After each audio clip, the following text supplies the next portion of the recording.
Imagine, if you will, a world hidden deep within the green jungle. Here, sunlight struggles to reach the forest floor. Giant trees stand like ancient guardians, their roots gripping the earth.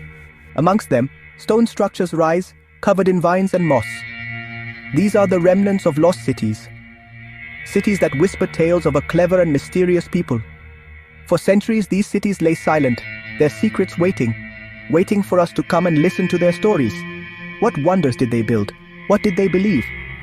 These ruins are not just piles of old stones. Oh no, they are clues. Clues to a magnificent civilization that flourished long ago. Think of the explorers pushing through thick jungle leaves.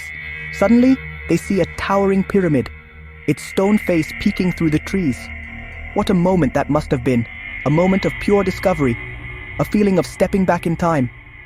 These explorers knew they had found something truly special, something that would change our understanding of the past. The people who built these cities were incredibly advanced. They were not simple folk living in basic huts. They were astronomers, mathematicians, artists, and architects. They looked up at the stars and understood their movements. They developed complex systems of writing and counting. They built enormous cities with precise planning.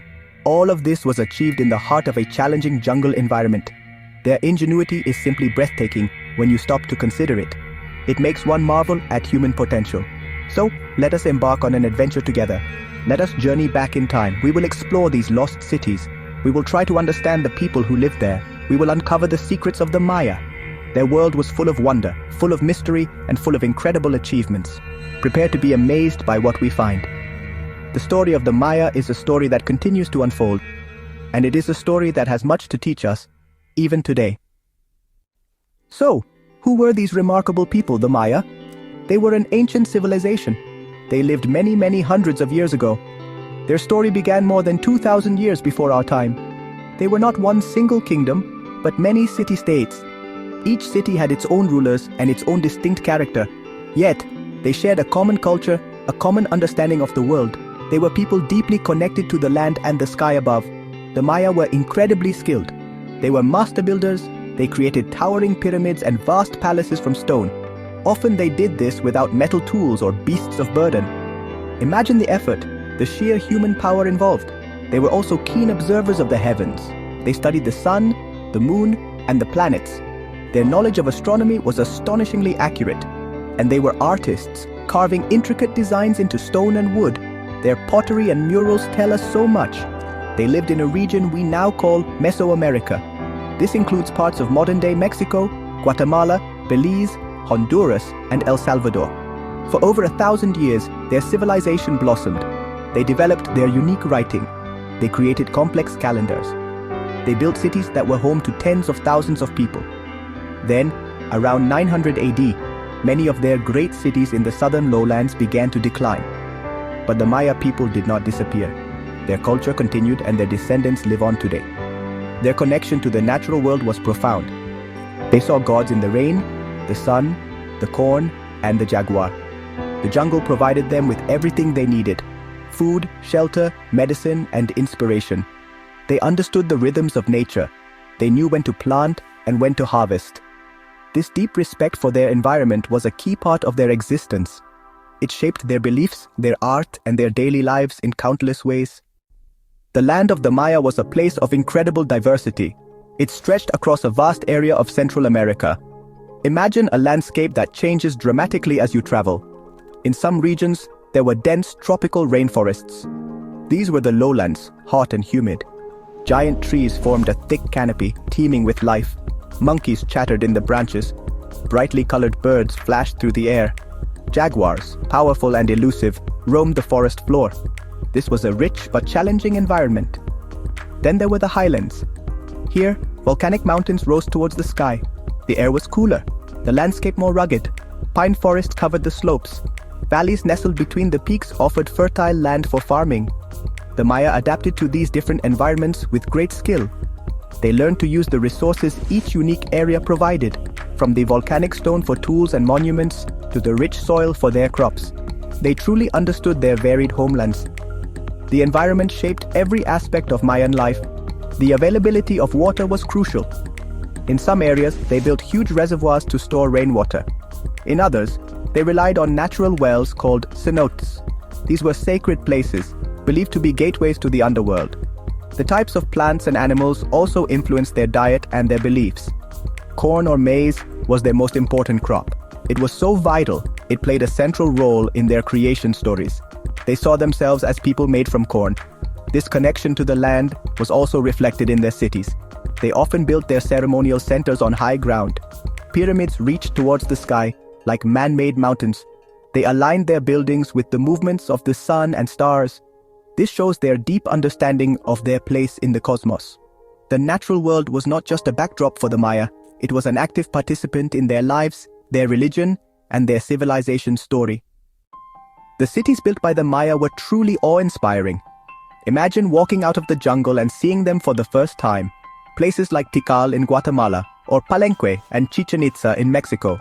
These were not small villages. They were bustling urban centers.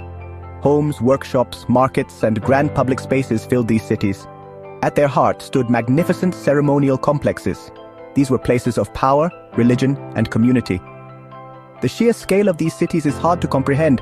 The most famous Mayan structures are their pyramids. These were not like the pyramids of Egypt, built as tombs for pharaohs. Mayan pyramids were often temples built to honor their gods. They had steep steps leading up to a small shrine at the very top. From here, priests would perform rituals. They believed these pyramids brought them closer to the heavens. Some pyramids were also used as astronomical observatories. Their alignment helped the Maya track celestial events with remarkable precision. But Mayan cities were more than just pyramids. There were grand palaces where rulers lived and governed. These often had many rooms, courtyards, and intricate carvings. They built special courts for their famous ball game, a ritualistic sport with deep meaning. Observatories like the Caracol at Chichen Itza were designed specifically to watch the stars. Vast plazas provided open spaces for gatherings and ceremonies. The planning of these cities was complex and deliberate. Every building had its place and its purpose. The engineering skills of the Maya were extraordinary. They moved massive stone blocks without wheels or metal tools. They used causeways, raised roads called sakbiob, to connect different parts of their cities or even link distant cities. These roads were paved with white limestone, gleaming in the sunlight. The Maya understood how to manage water, building reservoirs and drainage systems. Their cities were a testament to their intelligence, their organization, and their deep spiritual connection to the cosmos. So what was life like for an ordinary Mayan person? Well, most Maya lived in simpler homes, away from the grand stone temples. Their houses were often made of wood poles, with walls of woven sticks and mud. The roofs were thatched with palm leaves, These homes were actually well suited to the warm climate. They usually had one main room, and families would sleep in hammocks. Outside, there would often be a kitchen area and a small garden for growing herbs and vegetables. The cornerstone of the Mayan diet was maize or corn. It was so important, they ground it into flour to make tortillas, a type of flatbread. They also ate it as porridge and used it to make drinks. Beans, squash, and chili peppers were also vital crops. The Maya grew fruits like papayas and avocados too. For protein, they hunted deer and wild turkey, and they fished in rivers and lakes. And they prized cacao beans, from which they made a bitter, foamy chocolate drink often used in ceremonies. Daily life involved a lot of hard work. Most Maya were farmers. They worked in fields cleared from the jungle, using simple tools like stone axes and digging sticks. Others were skilled craftspeople, making pottery, weaving beautiful textiles, carving wood, and working with jade. Traders traveled long distances by foot or canoe to exchange goods. They traded salt, obsidian, a volcanic glass for tools, feathers, and other valuable items between cities. This trade really helped ideas and culture spread. But life wasn't all work. The Maya had their forms of entertainment and celebration. The famous Mayan ball game called Poctapok was a significant event. It was more than just a sport. It had deep religious meaning. We also know they enjoyed music and dance, which were part of festivals and ceremonies. Children probably played games, just like children everywhere. Storytelling would have been important too, passing down myths and legends through the generations. So life was really a blend of toil, tradition, and community. One of the most fascinating aspects of Mayan civilization is, honestly, their writing. They were one of very few ancient cultures in the Americas to develop a fully functional writing system. It was made up of these intricate pictures called hieroglyphs or simply glyphs. Each glyph could represent a whole word or a sound, a syllable. This allowed them to write down complex ideas and stories. They carved these glyphs into stone monuments like stelae and temple walls. They also painted them on pottery and wrote them in books. These books were made from the bark of fig trees, folded like an accordion. We call them codices. Sadly, only a few of these precious codices have survived to this day. Most were destroyed centuries ago. But from what remains, and from the stone inscriptions, scholars have learned so much. The Maya wrote about their kings and queens, their history, their wars, and their alliances. They recorded religious beliefs, rituals, and astronomical observations. Deciphering these glyphs has been like unlocking a hidden library. The Maya also had a very clever system for numbers. It was a vigesimal system, meaning it was based on 20, not 10 like ours. Perhaps they used their fingers and toes to count. They used just 3 symbols to write any number. A dot represented 1, a bar represented 5, and a special shell-like symbol represented 0. Yes, the Maya understood the concept of 0.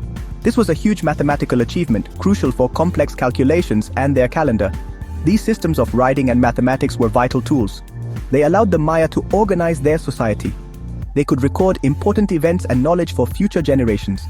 Their understanding of numbers helped them build their magnificent cities with such precision. It also allowed them to create their incredibly accurate calendars. The ability to write and calculate was a key to their power and their enduring legacy. It shows just how sophisticated their thinking was. The Maya were honestly masters of time. They didn't just have one calendar, they had several, all working together. It was like a set of interlocking gears, each tracking different cycles. This complex system helped them organize their lives, their farming, and their religious ceremonies. Their understanding of time was deeply woven into their worldview. They believed that time was cyclical, with events repeating themselves in grand patterns. This is a very different way of thinking about time than our linear view. One important calendar was the Hab. This was their solar calendar, very similar to ours today. It had 365 days. It was divided into 18 months, each with 20 days. That makes 360 days. So, what about the other 5? These were 5 extra days at the end of the year, called the Wayeb. These days were considered very unlucky and dangerous. People would stay home and perform special rituals to protect themselves during this uncertain time. Then there was the Solkin, or the sacred calendar. This calendar had only 260 days. It was made up of 20-day names combined with 13 numbers. Each day had a unique combination of a name and a number. This calendar was used for religious purposes, for divination, and to determine auspicious dates for ceremonies or important events. Priests would use the Tzolk'in to predict the future and guide the community. It was central to their spiritual lives. But perhaps the most famous is the long count calendar. This tracked vast spans of time, starting from a mythical creation date. It allowed the Maya to record history over centuries, even millennia. It's because of the long count that we can date many of their monuments so precisely. The Maya believed in great cycles of creation and destruction. Their calendars were not just for telling today's date. They were a way to understand the universe and their place within its grand, unfolding cosmic dance. The Maya worshipped a rich tapestry of gods and goddesses. These deities controlled the forces of nature and influenced human lives. There wasn't just one main god. Instead, they had many, each with specific roles and responsibilities. Itzamna was a creator god, often seen as the lord of the heavens, day, and night. Kinich Ahau was the sun god, powerful and life-giving. Chak was the rain god, vital for their crops, often depicted with a long, curling nose. Their gods were everywhere. Kukulkan, the feathered serpent, was another very important deity. He was associated with wisdom, priesthood, and the ruling class. You can see representations of Kukulkan in many Mayan cities, especially at Chichen Itza.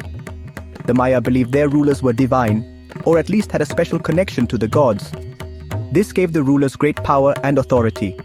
They were seen as intermediaries between the human world and the supernatural realm, responsible for maintaining balance and harmony. Religious ceremonies were a huge part of Mayan life. They held elaborate rituals to please the gods and ensure good harvests, rain, and success in war. These ceremonies could involve music, dancing, feasting, and offerings. Sometimes these offerings included valuable items like jade or incense. Sadly, they also practiced human sacrifice on certain occasions, though it was not as widespread as sometimes portrayed. These rituals were performed in temples atop pyramids or in sacred caves and cenotes. Festivals and public events brought the community together. The Mayan ball game, Pok Tapok, was one such event. It was played in special courts with a solid rubber ball. Players could only hit the ball with their hips, thighs, and sometimes upper arms. The game was fast and dangerous. It was more than just a sport, it often had ritual significance.